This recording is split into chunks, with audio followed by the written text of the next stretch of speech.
ओम श्री गुरुदेव दत्त. श्री स्वामी समर्थ. नमस्कार मित्रांनो, आजपासून आपण संपूर्ण श्री शिवमहापुराण बघणार आहोत. त्यासाठी तुम्ही व्हिडिओ शेवटपर्यंत नक्की बघा आणि तुम्ही जर चॅनलवर नवीन असाल तर चॅनलला सबस्क्राईब करायला विसरू नका. आजच्या भागामध्ये आपण बघणार आहोत शिवपुराण महिमा. यामध्ये एकूण 7 अध्याय सांगितलेले आहेत आणि त्यामधीलच आज आपण पहिला अध्याय श्री शिव महापुराण महिमा बघणार आहोत. त्यामुळे व्हिडिओ शेवटपर्यंत नक्की बघा आणि तुम्ही जर चॅनलवर नवीन असाल तर चॅनलला सबस्क्राईब करायला विसरू नका. श्री गणेशाय नमः. श्री पार्वती परमेश्वराय नमः. श्री सरस्वते नमः. श्री कुलदेवताय नमः. सैनिक ऋषी सुद्धांना सांगतात की मुनिवर्य, तुमचे ज्ञान अगाध आहे आणि मला सर्व पुराणे जाणून घेण्याची खूप सारी इच्छा आहे. वैराग्ययुक्त भक्तीने विवेक निर्माण होतो. हा विवेक कसा वाढवावा? महान साधू काम, क्रोध, लोभ कसे जिंकतात? देवी संपदा वाढवण्याचे उपाय कोणते आहेत? आपण मला शाश्वत असे कल्याणकारी साधन काय आहे ते सांगावे. कलियुगात अंतःकरण शुद्ध करून शिवस्वरूप प्राप्त कसे करावे? तेव्हा सूत सांगतात की खरोखर तुम्ही धन्य आहात की तुमच्या अंतःकरणात पुराणकथा श्रवण करण्याविषयीचे प्रेम आहे. मी तुम्हाला सर्वश्रेष्ठ असे साधन सांगणार आहे. ते साधन शास्त्रशुद्ध सिद्धांताचे आहे. तुमच्या हृदयातील सात्विक भाव जागृत करणारे आहे. त्यामुळे भगवान शंकर यांना परम समाधान लाभेल. या शास्त्राचे नाव आहे ते म्हणजे शिवपुराण. पुरातन काळी भगवान शंकरांनी स्वतःच याचे निरूपण केले आहे. महर्षी व्यासांनी सत्मकुमाराच्या आज्ञेप्रमाणे या पुराणाची रचना केली. कलियुगातील सर्वांचे परम कल्याण व्हावे असा या पुराणाचा प्रमुख उद्देश आहे. शिवपुराण हे अतिशय महान शास्त्र आहे. हे शास्त्र म्हणजे भगवान शंकराची वाङ्मयी मूर्तीच आहे. शिवपुराण श्रवण केले आणि आचरण केले तर शिवशंभोची महान ही उपासनाच आहे. अशा या शिवभक्तीने मानवाचा हा उद्धार होतो. मोक्षाची सहज प्राप्ती होते. मनुष्याच्या मनातील ज्या पापवासना आहेत त्या नाहीशा होतात. त्यानंतर त्याला इहलोकी उत्तम सुख लाभते आणि परलोकी तो शिवरूपात एकरूप होतो. शिवपुराण हे मानवाला ज्ञान, भक्ती, वैराग्य प्राप्त करून देणारे, मनातील सर्व विकल्प नाहीसे करून परम श्रद्धायुक्त अंतःकरणाने एकाग्रतेने या ग्रंथाचे श्रवण करावे. त्यामुळे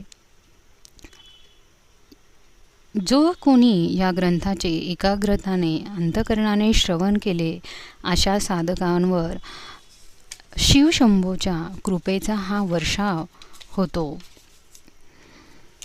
शिवशंभू त्याला कधीही काही कमी पडू देत नाही. मागे पुढे उभे राहून त्याचा नेहमी सांभाळ करतात.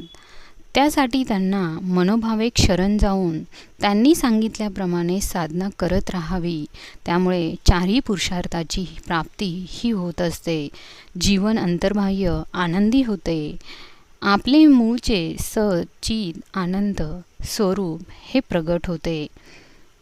शिवपुराण आपल्याला जास्तीत जास्त छान कळावे यासाठी दुसऱ्या अध्यायामध्ये कथा सांगितली आहे. ती म्हणजे गरीब ब्राह्मण देवराजाचा उद्धार. शूत सैनिकांना म्हणतात की तुम्हाला मी एक प्राचीन कथा सांगतो. त्या कथेच्या श्रवणाने मनुष्याच्या अंतःकरणातील पापांचा अंधकार पूर्णपणे कसा नाहीसा होतो ते तुम्हाला कळेल. पुरातन काळी किरातांच्या नगरांमध्ये देवराज नावाचा एक गरीब ब्राह्मण राहत होता. तो वैदिक धर्माचे पालन करत असे. त्याने अनेक लोकांना फसवले होते. पैसा हे सर्वश्रेष्ठ आहे असे समजून अनेकांची धनदौलत त्याने लुबाडून घेतली होती. त्याच्या हातून काही देखील दानधर्म होत नव्हता. तो फक्त लोकांना लुटण्याचे काम करत होता. तो आपली संपत्ती परस्त्रीसाठी खर्च करत होता. त्याचे आचार, विचार, उच्चार हे बिलकुल देखील सात्विक नव्हते. देवराज हा गावोगावी फिरत असे एके दिवशी फिरत असताना प्रतिष्ठानपूर नावाच्या गावी आला आणि तेथे त्याला एक शिवमंदिर दिसले. या मंदिरात अनेक साधू महात्मे साधना करत बसलेले असताना होते. देवराज त्या दिवशी त्या मंदिरातच राहिला. तो खूप दमलेला होता. त्याला ताप आला होता. त्याला झोप लागत नव्हती.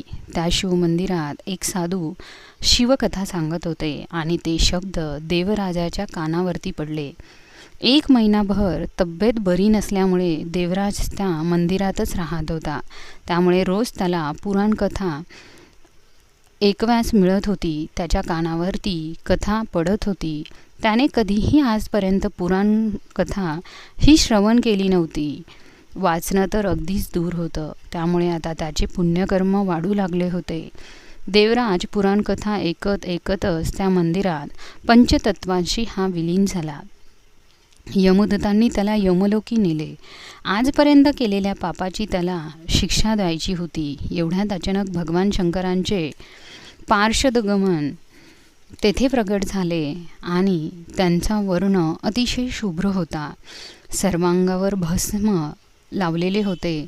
रुद्राक्षाच्या माळा गळ्यात घातलेल्या होत्या. त्यांच्या हातात त्रिशूल होते. शंकराच्या दूतांनी यमाच्या दूतांना तेथून परत पाठवले. देवराजास विविध पाशातून मुक्त केले. त्यांनी त्याला शिवलोकी नेण्यासाठी प्रयत्न सुरू केला. ही गोष्ट यमास कळाली. यमास पार्षदगण दिसले. यमाने त्या शिवदूतांचा सन्मान केला. देवराज ब्राह्मणाला घेऊन पार्षदगण कैलासलोकी आले आणि त्यांनी त्यात शिवशंभूच्या स्वाधीन केले. फक्त शिवपुराणाच्या श्रवणाने देवराज हा पुण्यात्मा बनला. ही कथा जेव्हा सैनिक सुताजींना म्हणाले की तुमच्या कथेने माझे जीवन कृत्य झाले आणि माझी शंकरांवरील भक्ती देखील वाढत चालली आहे. मित्रांनो, पुढील भाग आपण पुढील अध्यायामध्ये बघणार आहोत. त्यामुळे चॅनलला सबस्क्राईब करायला विसरू नका. धन्यवाद.